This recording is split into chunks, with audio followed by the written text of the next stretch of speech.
Assalamualaikum warahmatullahi wabarakatuh. Semoga kita tetap diberikan kesehatan. Pada kesempatan kali ini kita akan membahas materi lanjutan limit fungsi trigonometri. Pada video ini kita akan membahas rumus-rumus identitas yang sering digunakan dalam menentukan nilai fungsi limit trigonometri. Oke, adapun yang pertama rumusnya sin kuadrat X ditambah cos kuadrat X sama dengan 1.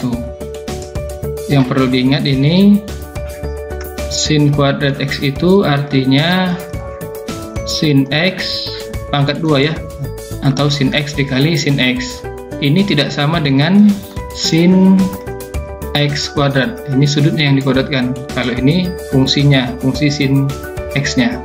Dari rumus yang pertama ini kita bisa turunkan dua bentuk yang lain. Yang pertama kita mau buat ke dalam sin kuadrat X. Sin kuadrat X berarti ini menjadi 1 cosnya pindah ke ruas kanan ya, kurang cos kuadrat X. Ini yang pertama. Kemudian bisa juga ke dalam bentuk cos, berarti dari sini cos kuadrat X sama dengan 1 kurang sinnya yang pindah ke ruas kanan, jadi sin kuadrat X. Jadi ketiga bentuk ini sama ya. Kemudian kalau diperhatikan di sini sudutnya sama ya. Di sini 1x, di sini juga 1x. Tidak boleh berbeda. Di sini 1, di sini 2, atau di sini 2, di sini 3. Misalkan dia seperti ini, sin kuadrat 3x ditambah cos kuadrat 3x sama dengan 1. Nah, ini maksud saya tadi. Di sini harus sama sudutnya. Oke, yang kedua, rumus yang sering digunakan itu adalah rumus cos 2x. Ini kalau kita ingat materi kelas 11, ini ada rumus penjumlahan sudut ya. Ini menjadi cos kuadrat x dikurang sin kuadrat x. Biasanya di limit itu dihindari bentuk kosinus, maka cosnya yang kita rubah ke dalam bentuk sin dari persamaan yang ini ya, yang ketiga ini. Berarti ini menjadi 1 kurang sin kuadrat X dikurang sin kuadrat X. Berarti ini menjadi cos 2X sama dengan 1 kurang sin menjadi 2 sin kuadrat X. Ini rumus yang perlu diingat. Kemudian kalau kita perhatikan, kalau di sini 2X, di sini 1X ya. Jadi yang berubah sudutnya di sini. Maka ini bisa kita buat ke dalam bentuk umumnya menjadi jika cos AX berarti ini sama dengan 1 kurang 2 sin kuadrat A per 2X.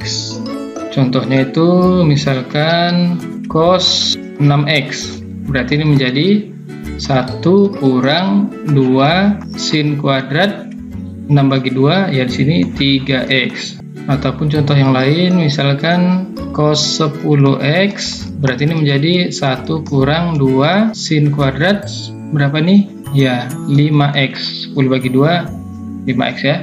Oke, untuk rumus berikutnya, bentuk yang ketiga adalah rumus cos A dikurang cos B. Ini menjadi min 2, fungsinya berubah menjadi sin ya. Sin A tambah B, sudutnya dijumlahkan dibagi dengan 2 dikali sin A kurang B per 2. Misalkan contohnya cos 6x dikurang cos 2x.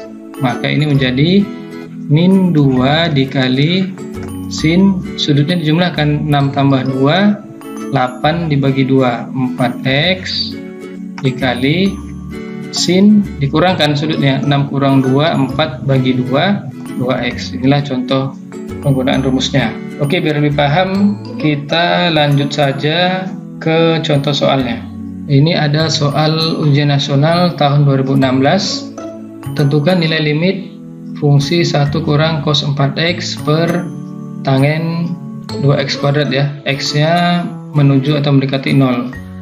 Ini kalau kita substitusi langsung, maka ini hasilnya pasti 1 kurang cos 4 kali 0, cos 0 itu 1 per tangin 2 kali 0, 0 yaitu 0 ya. Berarti ini menjadi 1 kurang 1, 0 per 0. Ini bentuk tak tentu. Maka dalam limit ini tidak diperbolehkan ya. Maka jika limitnya menghasilkan bentuk tak tentu, maka ini harus kita modifikasi limitnya ya. Ini kita bisa gunakan rumus yang tadi. Ini dia, cos AX sama dengan 1 kurang 2 sin kuadrat A per 2X. Berarti ini harus kita rubah dulu limitnya. Limit fungsi 1 kurang cos 4X per tangin kuadrat 2x, x menuju 0. Maka sesuai rumus yang tadi, ini menjadi limit 1 kurang cos 4x, kita rubah menjadi buka kurung 1 kurang 2 sin kuadrat 4 bagi 2, 2x ya, per tangin kuadrat 2x. X-nya menuju atau mendekati 0. Ini kita sederhanakan menjadi limit X menuju 0, 1 kurang 1 habis ya, kemudian negatif kali negatif jadi positif ya, jadi tinggal 2 sin kuadrat 2x per tangin kuadrat 2x. Ini bisa kita sederhanakan menjadi limit fungsi 2 sin 2x dikali sin 2x per, berarti ini menjadi tangin 2x dikali tangin 2x. Maka hasilnya adalah 2. Ini tinggal kita ambil saja koefisiennya, maka hasilnya 2. Untuk yang ini kita ambil aja koefisiennya menjadi 2 per 2, 1, 2 dikali 1. Yang ini juga kita ambil aja ini ya, berarti ini 2, maka hasilnya 2 bagi 2, 1 ya. Maka hasilnya jawabannya adalah 2. Ya jawabannya, kan gampang kan? Oke, kemudian kita lanjutkan ke contoh soal yang kedua. Ini ujian nasional tahun 2015. Tentukan nilai limit fungsi x dikali tangin 3x per 1 kurang cos kuadrat 2x, x yang menuju 0. Ini juga kalau kita substitusi menjadi bentuk 0 per 0 nanti ya, bentuk tak tentu. Maka kita sederhanakan limitnya atau kita rubah. Ini kita buat menjadi limit x dikali tangin 3x per, ingat ini 1 kurang cos kuadrat 2x. Ini kalau kita ingat-ingat mirip dengan sin kuadrat x ditambah cos kuadrat x sama dengan 1. Berarti ini menjadi sin kuadrat x sama dengan 1 kurang cos kuadrat x. Berarti kalau di sini 2, di sini juga 2 kan?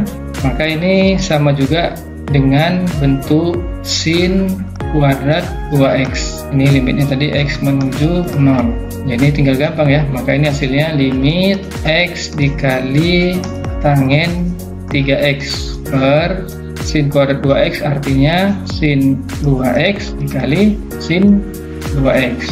Tinggal kita ambil aja koefisien ya. Di sini kan ada 1 ini ya. Nah di sini berarti ini hasilnya 1 per 2 dikali, untuk yang ini kita ambil aja langsung, berarti hasilnya 3 per 2. Maka jawabannya 3 per 4. Jawabannya dodol. Kita lanjutkan bentuk yang lain. Soal yang ketiga, ini masih juga dari soal ujian nasional. Tentukan nilai limit fungsi cos 3x dikurang cos 5x per 3x dikali sin 2x, x yang menuju 0 ya. Maka ini ada bentuk pengurangan kosinus. Ini kalau kita gantikan nilai x yang menjadi 0, tetap bentuk 0 per 0 ya, bentuk tak tentu. Maka limitnya kita modifikasi atau kita rubah. Ini kita gunakan rumus yang ketiga tadi, rumus pengurangan kosinus. Kita ingat kembali rumusnya, cos A dikurang cos B sama dengan min 2 sin A tambah B per 2 dikali sin A kurang B per 2.